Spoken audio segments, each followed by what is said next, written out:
Esta es la noche en el continente americano. Mientras en Europa inicia la madrugada y amanece en Asia, así cae la noche en el continente americano y transcurre la mañana y la tarde en el resto del mundo. La noche bajo la dirección de Claudia Gurizati. Presentado por Tecnoglass.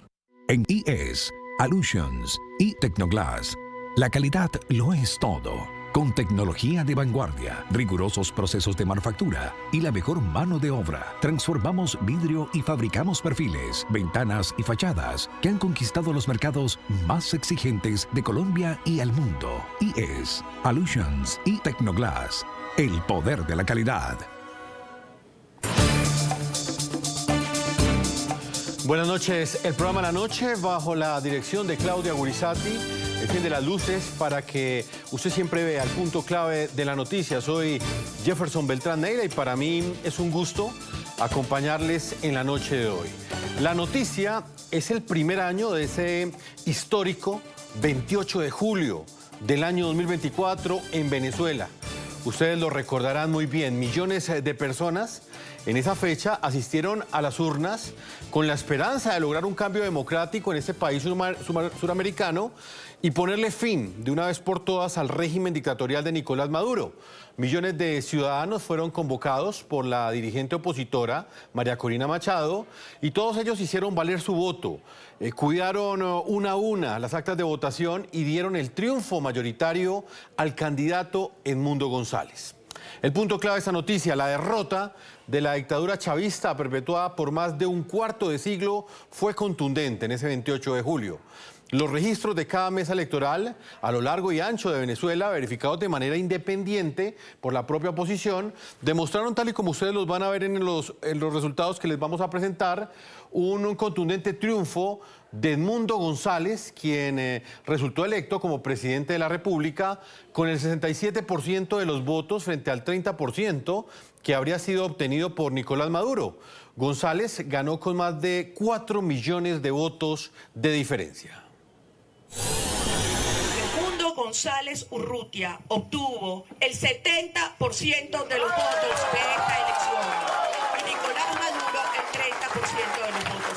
Esta es la verdad y es, mis queridos venezolanos, la elección presidencial con el mayor margen de victoria en la historia. Felicitaciones, Edmundo. Felicitaciones, Edmundo. Así celebraba ese día María Corina Machado ese histórico triunfo que lograron de la mano de Edmundo González. Uno de los puntos claves de esa noticia tiene que ver con el Consejo Nacional Electoral, un órgano que es controlado por la dictadura venezolana y que precisamente hace un año dio como ganador a Nicolás Maduro, supuestamente con el 51.9% contra el 43.1%, según ellos, de Edmundo González, porque esos resultados fueron fraudulentos. Sin embargo, la dictadura y su poder electoral se negaron a publicar las actas del autoadjudicado triunfo de Nicolás Maduro. Los llamados de la comunidad internacional, de líderes y de gobernantes democráticos de la región y del mundo, no se hicieron esperar. Todos ellos pidieron respetar los verdaderos resultados. Esos llamados nunca fueron atendidos por la dictadura de Venezuela. Maduro continuó aferrado al poder y en contra de la voluntad popular.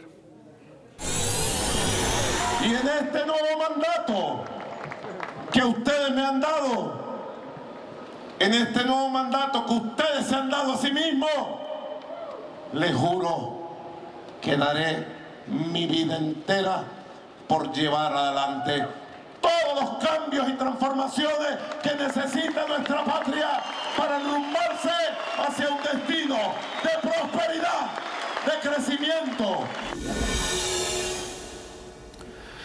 El punto clave de la noticia, y seguimos recordando, antes y durante la gesta histórica de la oposición venezolana, que de manera multitudinaria y pacífica congregó a millones de venezolanos en las calles bajo el liderazgo de María Corina Machado, el régimen tiránico de Nicolás Maduro arremetió con hostigamientos, persecuciones y capturas arbitrarias. Un año después de las elecciones presidenciales, el patrón de violación sistemática de los derechos humanos de la dictadura venezolana no cesa. Pese a que 66 presos políticos fueron excarcelados entre el pasado 18 y el 21 de este mes, Venezuela suma en la actualidad un total de 853 prisioneros políticos, según la ONG Foro Penal Venezolano, y de ellos 96 son líderes y activistas del movimiento político 20 Venezuela, fundado y liderado por María Corina Machado, la principal líder opositora de Venezuela. El más reciente caso, lo vamos a recordar, es el de Albany Colmenares, quien ejerce como secretaria política de 20 Venezuela en Carabobo. Partido 20 Venezuela, urgente, la puerta giratoria no cesa. Cuerpos represores a la orden del régimen secuestran y someten a desaparición forzada a Albany Colmenares, secretaria política de 20 Venezuela en Carabobo, la madrugada de este jueves 24 de julio, tras permanecer durante meses en la clandestinidad. Albany ha sido perseguida por organizar y movilizar a la ciudadanía. Es una joven defensora de la libertad, con valores y principios morales, que a pesar del asedio y la persecución constante, se mantuvo firme en esta lucha por la libertad. La noticia, el especial de entrevistas que como homenaje a esta interminable lucha por la democracia en Venezuela, hoy compartimos con todos ustedes aquí en el programa La Noche. Estamos hablando de las voces de las familias que en este momento continúan padeciendo el terror del régimen de Nicolás Maduro. Todos ellos son protagonistas en este especial. Nuestro corresponsal permanente de NTN 24 en Europa, Andrés Gil, se dio a la tarea de buscar a las familias de estos prisioneros políticos que como consecuencia de la persecución de la dictadura tuvieron que asilarse en España. Uno de ellos es Santiago Rocha, es el hijo del abogado y del asesor legal de la oposición venezolana. Estamos hablando de Perkins Rocha, quien fue arrestado arbitrariamente el 27 de agosto del año 2024. Ese día, hombres encapuchados y armados secuestraron a Perkins Rocha en la ciudad de Caracas. Este abogado de 62 años permanece recluido y aislado en el centro de torturas El Helicoide. En NTN 24 siempre estamos al lado de las familias de los prisioneros políticos venezolanos. En esta ocasión, con motivo del aniversario de las elecciones presidenciales del año 2024 que fueron ganadas por la oposición y que fueron robadas por el régimen de Nicolás Maduro. El día 27 de agosto cumplirá un año. Ojalá que no llegue hasta allá, ojalá que no pase un minuto más en condición de prisión política. Perkins Rocha, él es asesor jurídico, abogado de María Corina Machado, quien está en manos del régimen hace casi un año. Nos acompaña aquí en España, en Madrid, su hijo Santiago Rocha.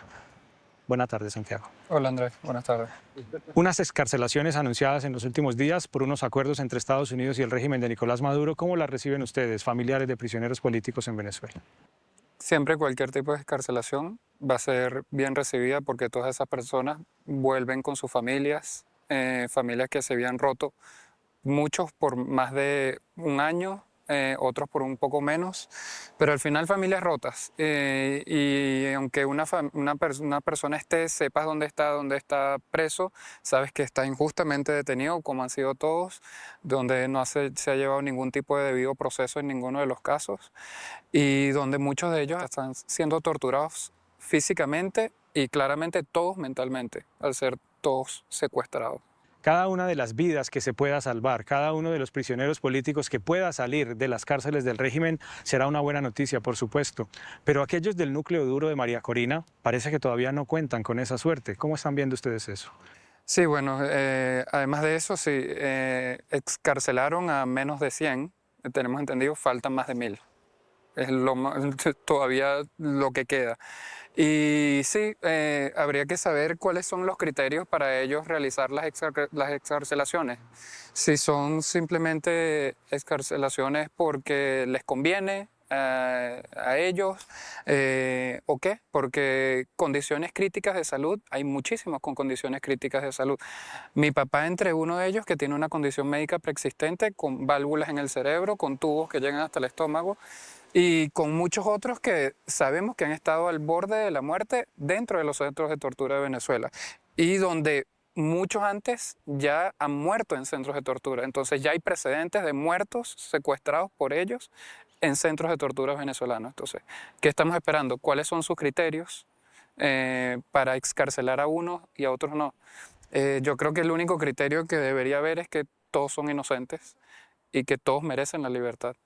todos tienen que salir de inmediato. Además nos hemos enterado, Santiago, que hay unas excarcelaciones, sí, pero hay otras detenciones arbitrarias. Hay unas personas que están siendo llevadas a la cárcel y seguramente las convertirán en moneda de cambio. ¿Cómo están viendo ustedes eso? Sí, el mismo día que pasaba esto, pues se llevaban a chicos de la Universidad Central de Venezuela. Se lo llevaban, bueno, como se llevaron a mi papá, a través de detenciones arbitrarias. Siguen estando en estados de desapariciones forzadas. ¿Cómo manejamos esto? Otro día más en Venezuela. 20 años llevamos en esto. Y bueno, yo creo que todos los venezolanos sabemos que muy pronto se va a acabar, pero tenemos que seguir aquí, como me lo decías antes de la entrevista, dando a conocer lo que está pasando y no dándolo por alto, porque bueno, mayor condena que se le puede hacer a un preso político es el olvido. Una tortura para ellos en la cárcel, una tortura para ustedes, sus familiares, muchos de ellos en el exilio, pero la falta de información es quizá uno de los elementos que más angustia a las familias, no poder saber con certeza qué está pasando, cómo están sus seres queridos. ¿Qué sabes de tu papá? ¿Qué sabes de Perkins? ¿Cuál es su condición de salud? ¿Qué información han podido tener?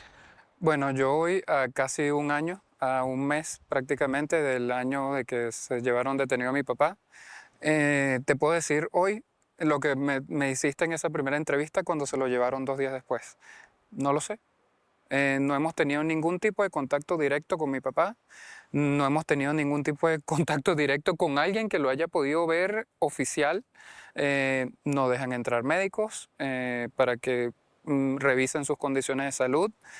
Si eso pasó, no se nos advirtió de nada.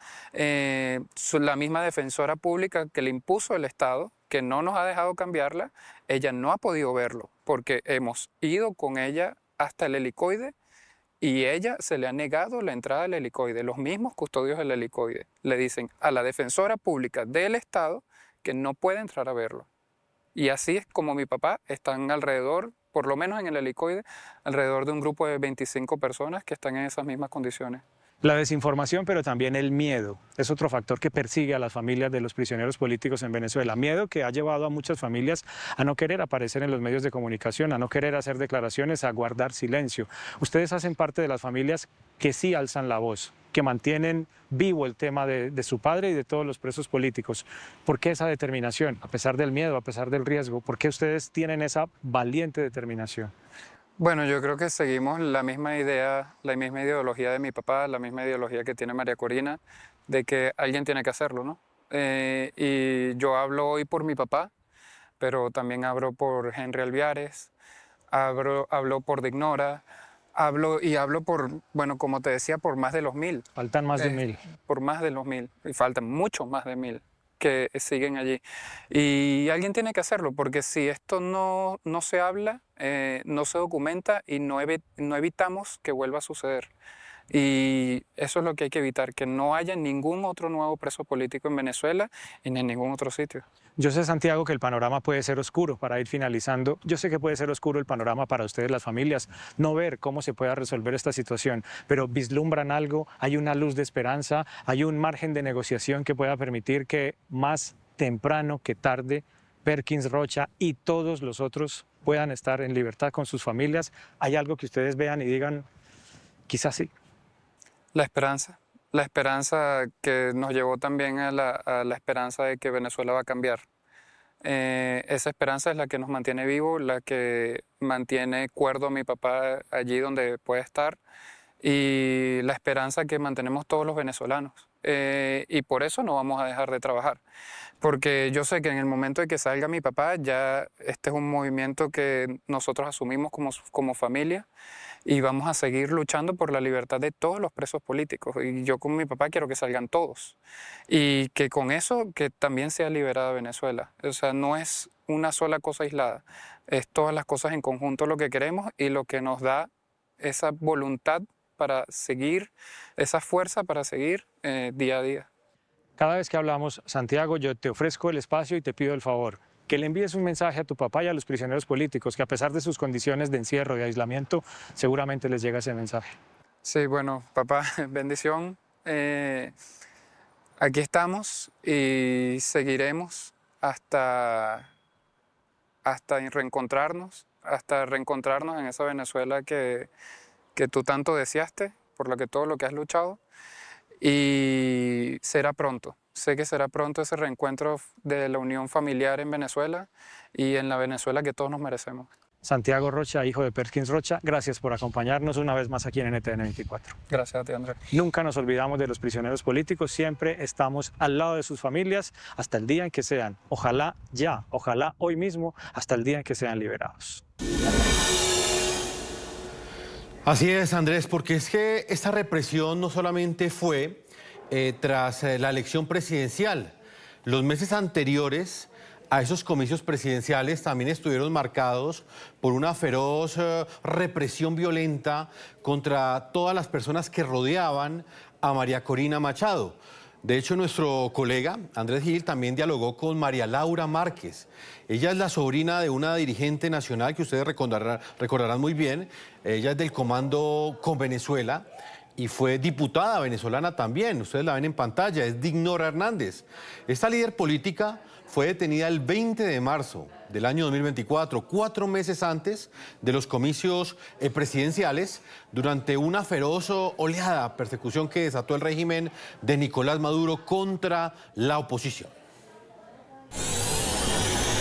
Todavía hay casi 1000 personas en condición de prisión política en Venezuela, prisioneros políticos en manos del régimen de Nicolás Maduro. A pesar de los intercambios, a pesar de las liberaciones de las últimas horas, casi 1000 seres humanos siguen en manos del régimen de manera arbitraria. Entre ellos, Dignora Hernández, desde el 20 de marzo del año 2024, es decir, hace ya 16 meses, está detenida, prisionera de manera injustificada. Y por eso hoy invitamos nuevamente a María Laura Márquez, sobrina de Dignora, quien vive aquí en España. María Laura, buena tarde.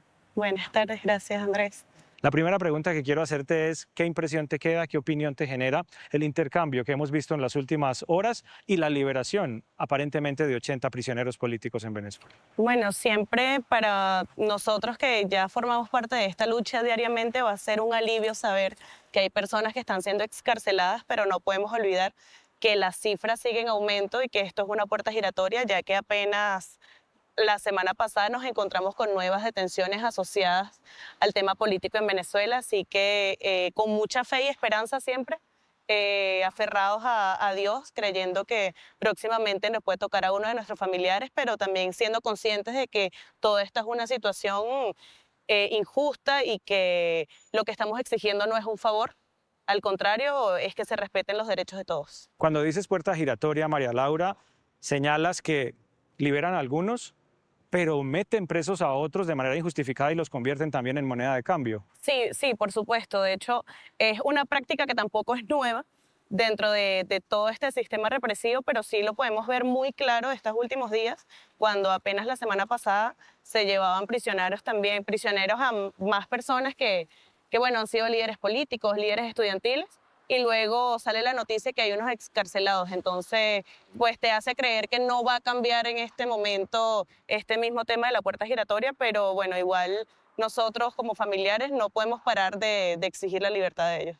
De lo que sabemos hasta el momento de las listas de los excarcelados, de los liberados, que nunca debieron estar en la cárcel, no hay una sola mujer. Laura. No, por los momentos no se ha excarcelado la primera mujer de todo este tema represivo del marco preelectoral, electoral y postelectoral desde el año pasado. Bueno, es una noticia triste también para nosotros. Hemos estado en horas de muchas ansias esperando saber quién va a ser el próximo liberado y bueno, nos hemos encontrado con que ninguna de las mujeres ha salido hasta el momento. Laura, tu tía Dignora Hernández es dirigente de Vente Venezuela, una persona muy cercana que ha trabajado de la mano con María Corina Machado. La detuvieron en el entorno, en el contexto de las elecciones de hace un año. La detuvieron 4 meses antes de esas elecciones. ¿Cómo está ella? En ocasiones anteriores hemos hablado de que su situación de salud es complicada. ¿Qué saben ustedes de ella hoy? Bueno, hasta el momento hemos sabido que se ha estabilizado en el tema de sus alergias. Igualmente la exigencia que se ha hecho, no solamente a través de los medios y de las redes sociales, que recordemos que es el único elemento que tenemos los venezolanos para poder expresar qué es lo que está pasando, se ha solicitado también en organismos competentes dentro del país, con escritos, con cartas, con comunicaciones, que ella requiere ser atendida en un sitio de salud donde puedan llegar a la raíz de su problema, porque básicamente los tratamientos que está teniendo ahora son solo para calmar una alergia en un momento determinado, pero no estamos llegando a lo que se lo está ocasionando realmente, y bueno, eso se mantiene en las exigencias diarias de nosotros. Así como de Ignora, muchos otros detenidos que han sido cercanos a María Corina Machado, que por sus condiciones de edad o por sus condiciones de salud necesitarían una atención específica. ¿Qué más saben ustedes de los otros detenidos en el contexto de la represión con motivo de las elecciones del año pasado? Bueno, desafortunadamente hay un grupo grande de detenidos que fueron del contexto postelectoral, que es lo que señalabas anteriormente, como es el caso de Perkins, es el caso de Viallo, que ellos se encuentran totalmente aislados. De hecho, Américo de Gracia se me pasa sí, también por la mente. ellos no han podido tener acceso a visitas, su condición es un poco más complicada, y de verdad que la información que se puede saber sobre el estado de salud de ellos es muy limitada, y bueno, también esto deja en zozobra a sus familiares y a todos los que somos parte también de esta lucha. Esto, como tú bien lo sabes, ha hecho que un grupo de familiares haya tenido que forjarse y que crear un vínculo y unas redes, relaciones entre nosotros para poder también eso, darnos un poco de apoyo, intercambiar un poco de información, y sobre los casos de ellos, pues es muy, muy, muy poco lo que se sabe. Muchos de ustedes, Laura, que son familiares de los prisioneros políticos o de dirigentes políticos venezolanos, han tenido que salir de Venezuela por razones de persecución, por razones de buscar otras oportunidades laborales, en fin, pero siguen clamando a la comunidad internacional y desde el pasado viernes también al Vaticano para que les ayude, para que esto tenga una finalización inmediata, María Laura. Sí, de hecho, bueno, lo que mencionas es precisamente mi caso. Yo tuve que salir de Venezuela el año pasado también debido a estas amenazas, a la persecución que se hace no solamente al dirigente político, que no debería ser, partiendo desde ella, sino también a sus familiares. Y pues ahora nosotros también, desde el punto en el que estemos, vamos a seguir alzando la voz por aquellos también que están en Venezuela que no pueden hacerlo por miedo a las represalias, y también un punto importante que se le ha solicitado apoyo a otros gobiernos es porque hay muchos extranjeros, personas con doble nacionalidad, que siguen estando prisioneros en Venezuela. De hecho, hay españoles, hay italianos, hay portugueses, hay colombianos, hay mexicanos, y a esos gobiernos precisamente, y aprovechando el espacio donde estamos, que es España, se les ha hecho la solicitud que por lo menos intercedan por sus nacionales, y las respuestas no han sido claras hasta el momento. Por lo menos que se sepa, no ha habido una actuación por parte del gobierno de Pedro Sánchez. Si la ha habido, no la sabemos. No la sabemos. María Laura, tú eres sobrina de Ignora Hernández, pero eres como una hija. Ella es como una madre para ti. Sí. Vamos finalizando este contacto con un mensaje para ella, con el deseo tuyo de que esté de la mejor manera posible y que este cautiverio ojalá no tuviese un día más, que no pase un minuto más. Bueno, Titi, yo hoy me he dado cuenta de todo lo que me ha hecho crecer esta situación. Me hubiese gustado haberlo aprendido sin necesidad de pasar por todo esto, al igual que tú, pero hoy a 16 meses sin ti, entiendo la fortaleza que me has transmitido todo este tiempo, entiendo también por qué luchas por lo que luchas, porque hoy en día es una bandera de muchos venezolanos, no solamente estar en un espacio político, sino alzar la voz por lo que está mal y defender tus creencias hasta el final. Y por eso estoy muy orgullosa de ti. María Laura Márquez, gracias por esta entrevista con NTN 24. Gracias. En NTN 24 siempre estamos con los prisioneros políticos y con sus familiares, en Venezuela o en el exterior. Donde quiera que estén los familiares, allí les ofrecemos nuestra pantalla y nuestro micrófono para que sigan clamando junto con nosotros por la libertad de ellos y por el regreso de la democracia a Venezuela. Un abrazo para todos. Libertad para Ignora Hernández y para todos los presos políticos. Es el SOS que lanzamos hoy desde ese programa La Noche, recordando estas historias con la voz de las víctimas. Vamos con otro caso que hemos preparado para ustedes en la noche de hoy. Freddy Superlano es otro de los símbolos de la brutal persecución y represión del régimen venezolano contra la dirigencia opositora. El coordinador nacional del Partido Voluntad Popular fue interceptado y secuestrado por presuntos agentes del Servicio Bolivariano de Inteligencia Nacional, SEBIN, el 30 de julio del año 2024. Hace 360 días en la ciudad de Caracas. Desde entonces, tal como ocurre con el caso de otros cientos de presos políticos, el régimen mantiene en un severo e inhumano aislamiento a este líder opositor. Él está recluido en la cárcel del Helicoide, una de las mazmorras de la dictadura de Nicolás Maduro. Ya son más de 360 días, como lo decía anteriormente, de infame prisión. Vamos a saludar hasta ahora en Barinas, Venezuela, a Aurora Silva de Superlano. Ella es víctima directa de la dictadura venezolana. Es la esposa de este preso político, de Freddy Superlano. Bienvenida al programa La Noche. Toda la solidaridad, como siempre, todo el acompañamiento para usted y para su familia, Aurora. Y quiero que comencemos este diálogo, esta sentida entrevista, con una explicación de parte suya de las razones por las cuales Freddy en este momento no está libre. Explíquele usted, por favor, a nuestros televidentes, a quienes nos ven en cualquier lugar de América Latina, en los Estados Unidos o en cualquier rincón del mundo, ¿por qué Freddy sacrificó su libertad? Bienvenida. Buenas noches y agradecida con todos ustedes por el apoyo y por la solidaridad con nosotros en este momento tan difícil para todos. Bueno, Freddy hoy cumple 360 días detenido, además de eso en un aislamiento prolongado. Y respondiendo a la pregunta que me haces, pues Freddy sigue detenido allí por tener unas convicciones firmes y por ser un luchador incansable por la libertad y por lograr la democracia de Venezuela.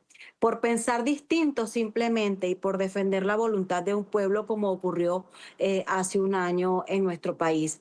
Sin embargo, nosotros como familia seguimos y estamos sumamente orgullosos de su lucha y hemos pues tomado esta lucha como familia, yo como su esposa, sus hijos, pero toda su familia está sumamente orgullosa de él. Y este sacrificio es familiar porque es personal de él, pero también es familiar, ya un año sin verlo y sin poder hablar con él, violando todos sus derechos. Es un sacrificio sumamente difícil que hay que vivirlo para entenderlo. Aurora, voy a repetir mucho esa cifra, 360 días lleva usted sin ver a su esposo, sin comunicarse con él. Su familia tampoco, el resto de la familia tampoco lo ha podido hacer. Él se encuentra en uno de los centros de tortura más brutales, más letales de la dictadura venezolana. 360 días después, Nicolás Maduro sigue en el poder, pese a que perdió las elecciones hace ya un año. ¿Usted cree que ha valido la pena el sacrificio que ha hecho Freddy y el que ha hecho usted como esposa y el resto de la familia por lograr la libertad de Venezuela? Sí. Como esposa, muchas veces tuvimos esta conversación. Yo estaba clara a lo que mi esposo se enfrentaba y a lo que nos enfrentábamos como familia. Quizás es difícil entenderlo, pero creo que sí ha valido la pena. No somos, o por lo menos yo no soy la Aurora de hace 360 días. He tenido que aprender y pues batallar con muchas situaciones acá dentro de nuestro país, porque nosotros también, mi esposo está detenido, pero nosotros como familiares también somos víctimas de amenazas y de siempre estar atentos a cualquier detención. Recordemos todo lo que hemos vivido a lo largo de estos ya casi un año, casi 12 meses. Pero sí creo que esto ha valido la pena. Este sacrificio para mi esposo era un tema del que siempre estuvo latente en nuestro hogar. Y él siempre dejó claro, teniendo la oportunidad de haberse ido del país desde hace muchísimo tiempo, pero él nunca lo quiso. Para él eso era un tema, tema nulo. Nunca el poder salir del país era una posibilidad para él. Él prefirió quedarse en Venezuela, luchar por Venezuela, pese a todo lo que hemos vivido como familia desde el año 2016. Toda esta persecución ha sido a lo largo de estos años, no es solo desde antes de su detención, pero Freddy es un hombre valiente, con firmes convicciones y que yo sé que en este momento debe seguir igual. Freddy es un hombre fortalecido en Dios y yo pienso que en este momento, y le pido mucho a Dios que lo fortalezca espiritualmente para poder sobrellevar esta pesadilla.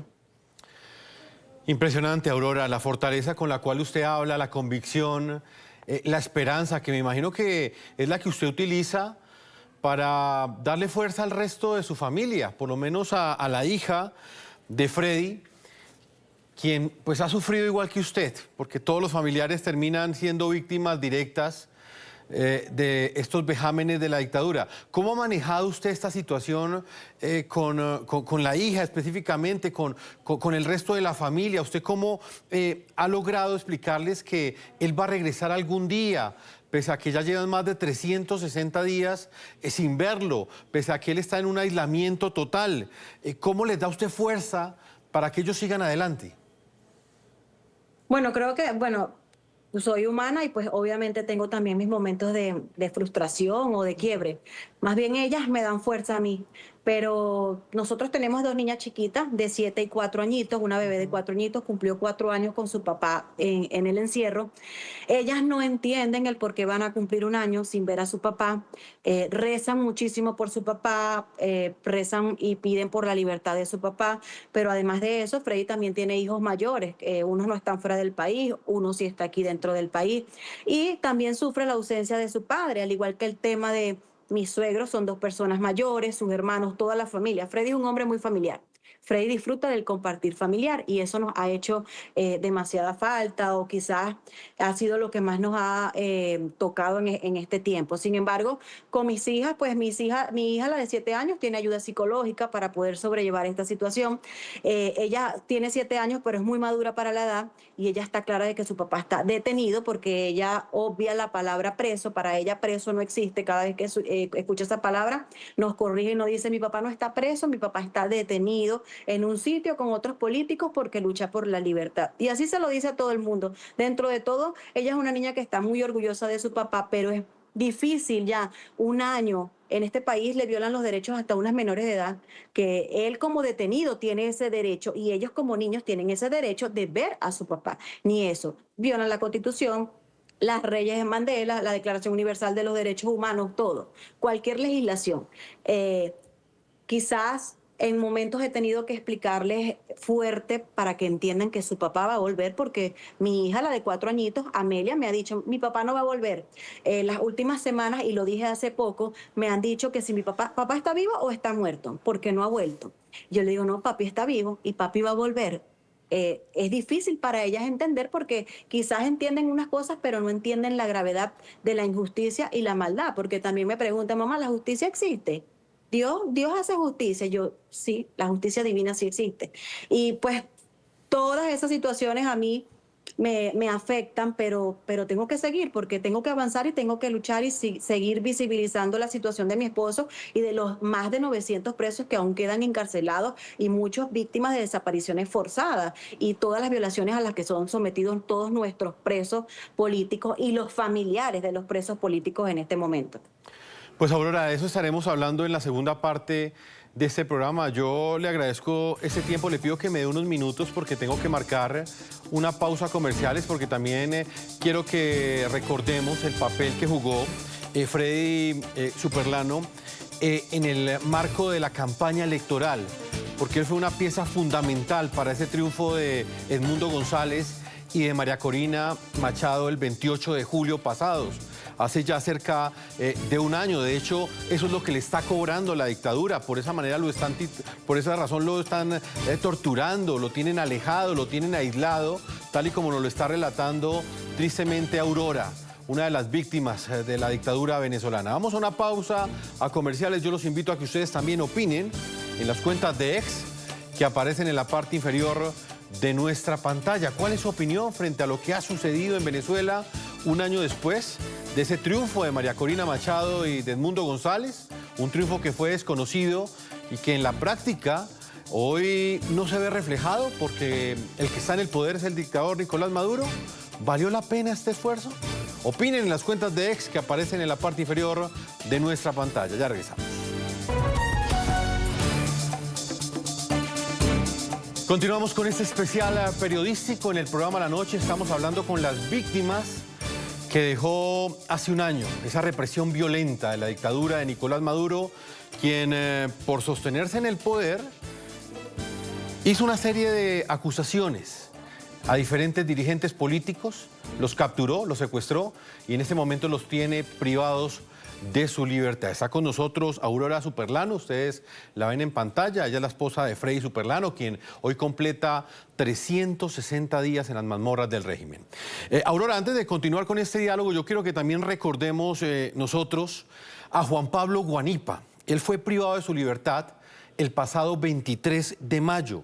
Él hacía parte del partido Primero Justicia, también fue uno de los valientes dirigentes opositores que tras el robo de las elecciones del pasado 28 de julio en Venezuela, dio esa batalla desde la clandestinidad, precisamente desde un lugar secreto. Él, semanas antes de ser capturado, nos concedió una entrevista aquí en el programa La Noche. Tuvimos la oportunidad de conversar con él junto con nuestra directora Claudia Gurizati. Ese día nos relató cuáles eran los principales objetivos que tenía para ese momento una oposición que se encontraba perseguida y que continúa luchando desde diferentes regiones de Venezuela por recuperar la democracia de este país suramericano. Escuchen lo que él nos dijo antes de ser capturado. Lo han intentado secuestrar y llevárselo también arbitrariamente. Sabemos en 2 ocasiones que ha podido escaparse de ese plan y bueno, hoy estamos hablando con él desde su lugar de seguridad, gracias a Dios. Juan Pablo, ¿cómo estás? Saludos, buenas tardes y gracias por el contacto. Aquí estamos, una situación como ya la gente sabe, ya vamos a cumplir 5 meses en resguardo. Como tú sabes, yo vivo en Maracaibo. Mi esposa murió en el mes de marzo de este año y, bueno, lamentablemente no he podido ver a mis hijos en estos 4 y tantos meses y obviamente va a ser muy difícil verlos en estos tiempos de Navidad y Año Nuevo, porque sería altamente riesgoso salir a encontrarme con ellos. Estoy a unos 850 kilómetros de distancia de mi ciudad y obviamente sería muy, pero muy difícil trasladarme para allá. Pero lo que sí mantengo intacta es la convicción de que este pueblo va a salir libre de esta situación, que vamos a lograr, ya lo logramos vencer electoralmente, pero lo vamos a lograr vencer para que se cumpla lo que es la voluntad y la soberanía del pueblo venezolano y podamos lograr que Edmundo González sea quien seguramente como presidente de la República. Porque ¿qué es lo que sucede? ¿Cuál es el modus operandi de esta dictadura? Primero, detienen a la gente sin ninguna justificación, sin ninguna razón, sin haber cometido ningún delito. Pero es que según la Constitución, al detener a la gente, inmediatamente deben informarle a su familia, que debe saber dónde está detenido, las razones de su detención. Nada de eso lo hacen. Proceden a una desaparición forzada de la persona. La tienen 1 semana, 2 semanas escondida, sin decirle a nadie, produciendo el desgaste de la familia. Ya después de que pasa eso, le dicen a la familia, mira, sí, aquí está, tu familiar está en la DGCIM, por ejemplo, y bueno, pero no va a poder nombrar defensor. El defensor se lo nombramos nosotros, es decir, la dictadura es la que nombra al defensor de esos presos políticos, cuando todo el mundo tiene derecho a colocar a un defensor de su confianza. Tampoco se puede, no hay forma de hacerlo. Y después de eso comienza el periplo judicial, que es un periplo de un sistema judicial controlado totalmente por Maduro, y los jueces hacen exactamente la orden que Maduro les dé. Bueno, Aurora, ahí escuchábamos a Juan Pablo Guanipa días antes de ser secuestrado por la dictadura y él hacía énfasis en un punto que me parece importante conversar con usted, Aurora, y es con ese debido proceso con el que sueñan los presos políticos en Venezuela, el acceso a una justicia verdadera que claramente en Venezuela no existe. En el caso específico de Freddy Superlano, ¿él quién lo está representando? ¿Quién lo está defendiendo? ¿Hay un juez que lo esté juzgando? ¿O sencillamente su aislamiento, su detención se ha detenido en el tiempo, teniendo en cuenta que pues, la familia pues, no ha tenido ningún tipo de noticia? No, hasta el momento nosotros no tenemos respuesta oficial de ninguna institución del Estado. Incluso la información que manejamos es que él fue presentado 2 días después de su detención, que lo tuvieron en desaparición forzada durante 7 días. Luego de allí, por vías extraoficiales, nos enteramos que su audiencia preliminar fue vía telemática en días de octubre, 14, 15 de octubre. y allí lo pasaron a juicio supuestamente, pero en conversaciones que hemos logrado tener o información que tratamos de buscar, Freddy no tiene derecho a la defensa, él la pidió en la audiencia, sin embargo el juez al parecer se la negó sin ningún motivo y sin ninguna justificación. Nosotros también hemos intentado llevarlas hacia el helicoide, pero obviamente no nos reciben el documento porque necesitamos la firma y la huella de él. Hasta el momento él no tiene representación legal porque no se le ha podido colocar no le han aceptado la defensa privada, o sea, su abogado de confianza. A él, como al igual que todos los detenidos, el mismo patrón, le fue impuesto una defensora pública arbitrariamente, la cual tengo información que tampoco ha podido ingresar al helicoide, ninguno los han podido ver debido al aislamiento en el que ellos se encuentran. Con Freddy se encuentran alrededor de 16, 17. Nunca tenemos la cifra exacta porque como siguen ocurriendo detenciones, pues no sabemos si están allí o están en otro sitio, pero alrededor de esa cifra son los que se encuentran en aislamiento prolongado, sin visita, sin derecho a la defensa y sin autorización de llamada, incluso sin respuesta alguna de cuándo puede ser la visita, porque las únicas respuestas que a mí me dieron cuando pregunto por la visita, que me dieron en meses anteriores, era que el caso de mi esposo era un caso pesado y que yo tenía que esperar a que Presidencia levantara el teléfono y llamara y le autorizara la visita directamente, cosa que no ha sucedido. Ya en este punto, cada vez que voy al helicoide, ni siquiera me dan respuesta, solo me dicen, no, el señor está bien y listo, no hay visita para él, y ya, nada más. Muy triste, Aurora. De hecho, por esa razón es importante esta entrevista y hacer este especial periodístico, porque mucha gente en América Latina no conoce de manera directa lo que están sufriendo ustedes, los familiares de los presos políticos. Incluso hay gobiernos de la región que en este momento tienen relaciones con la dictadura, como por ejemplo el gobierno colombiano, que ha anunciado una zona binacional, desconociendo, por ejemplo, esta tortura que viven mujeres como Aurora, que ya completa 360 días sin saber de ese ser querido que se encuentra secuestrado, no está detenido, él está secuestrado por parte del dictador Nicolás Maduro. Aurora, lastimosamente el tiempo se me agota, yo no puedo dejar de abrirle los micrófonos y las cámaras del programa La Noche para que usted le envíe un mensaje a Freddy Superlano y al resto de los presos políticos que hay hoy en Venezuela como consecuencia de la represión de la dictadura. ¿Qué le dice a él si quizás puede escuchar este mensaje? Bueno, mi amor, te amo, te extrañamos enormemente, pero estamos convencidos como familia de que esta pesadilla pronto va a acabar. Vas a ser libre como lo has debido estar desde el inicio, porque eres un hombre inocente, un hombre íntegro, pacífico y correcto en toda tu lucha. Crees en la libertad en lograr recuperar la libertad y la democracia de nuestro país, y hemos tomado tu lucha como familia. Te amo, estamos sumamente orgullosas de ti. Tus hijas te extrañan, pero sé que nada de esto será en vano y este sacrificio tendrá su recompensa. Sé que vendrán tiempos mejores. No sé si será ahorita, dentro de cuánto tiempo, pero debes estar libre, al igual que todo. Yo seguiré alzando la voz por ti y por todos los presos políticos de nuestro país para que sean libres y volvamos a la unificación, a la reunificación familiar. Te amamos y Dios te proteja y te fortalezca siempre.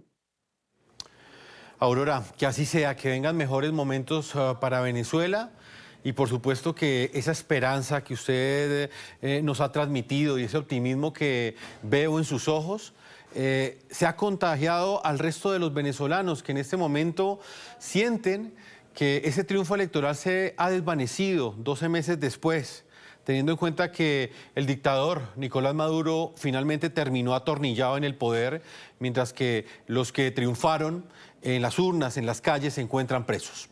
Aurora, gracias por habernos acompañado y, como siempre, la vamos a seguir acompañando desde la distancia.